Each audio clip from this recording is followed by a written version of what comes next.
దుర్గాదేవి నవ రూపాల్లో కూష్మాండ మాతను 4వ రూపంగా అలంకరించి పూజిస్తారు. అయితే కూష్మాండ దేవి ఎవరు? తను ఈ లోకాన్ని ఎలా కాపాడుతుందనే పూర్తి విశేషాలను ఇప్పుడు తెలుసుకుందాం.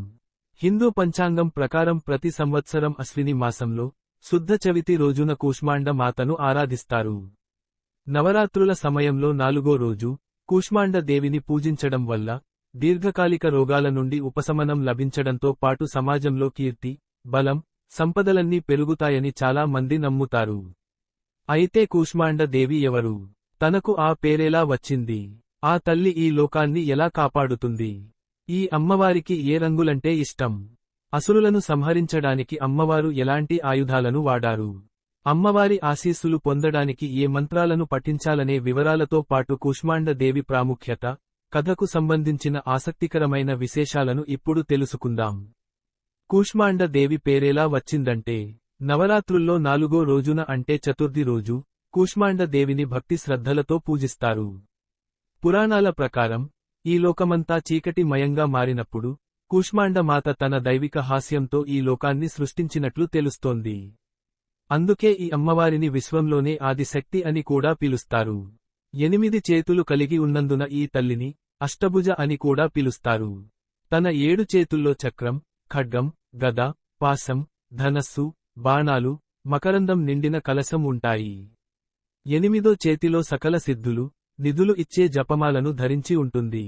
నవరాత్రల వేళ 4వ రోజున కూష్మాండ దేవిని పూజించేవారు ఆకుపచ్చని రంగు దుస్తులను ధరించడాన్ని శుభప్రదంగా పరిగణిస్తారు. అమ్మవారిని మాత్రం ఎరుపు రంగు పువ్వులతో పూజించాలి. ఎందుకంటే తను సూర్య నివాసంలో ఉంటారు. అదేవిధంగా ఈ అమ్మవారికి భోగాన్ని సమర్పించడం ద్వారా కూష్మాండ దేవి సంతోషించి తన అనుగ్రహాన్ని తప్పకుండా ఇస్తుందని చాలా మంది నమ్ముతారు. ఈ అమ్మవారికి సింహం వాహనంగా ఉంటుంది. సంస్కృతంలో కుంహదను కూష్మాండ అని పిలుస్తారు. అందుకే ఈ దేవతను కూష్మాండ దేవిగా పిలుస్తారు. కు అంటే చిన్నది, ఊష్మ అంటే శక్తి, అండ అంటే విశ్వం. అమ్మవారు తన శక్తితో ఈ విశ్వాన్ని సృష్టించిందని పురాణాల ద్వారా తెలుస్తోంది. సూర్యలోకంలో నివాసం ఉండగలిగే శక్తి ఈ తల్లికి మాత్రమే ఉంది. అందుకే తన శరీరం ఎల్లప్పుడూ తేజస్సుతో సూర్యుని మాదిరిగా ప్రకాశవంతంగా ఉంటుంది. తన తేజస్సు విశ్వంలోని అన్ని వస్తువులు, జీవులకు వ్యాపించినట్లు శాస్త్రాల ద్వారా తెలుస్తోంది.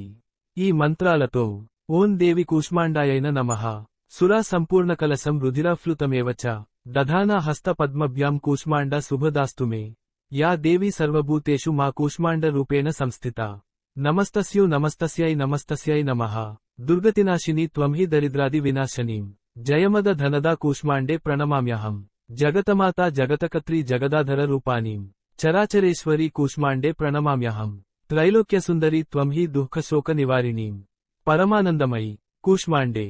ఈ మంత్రాలను పఠిస్తూ కూష్మాండ తల్లిని ఆరాధించడం వల్ల మీ రోగాలన్నీ తొలగిపోయి కీర్తి, బలం, సంపదలు పెరుగుతాయని పండితులు చెబుతారు.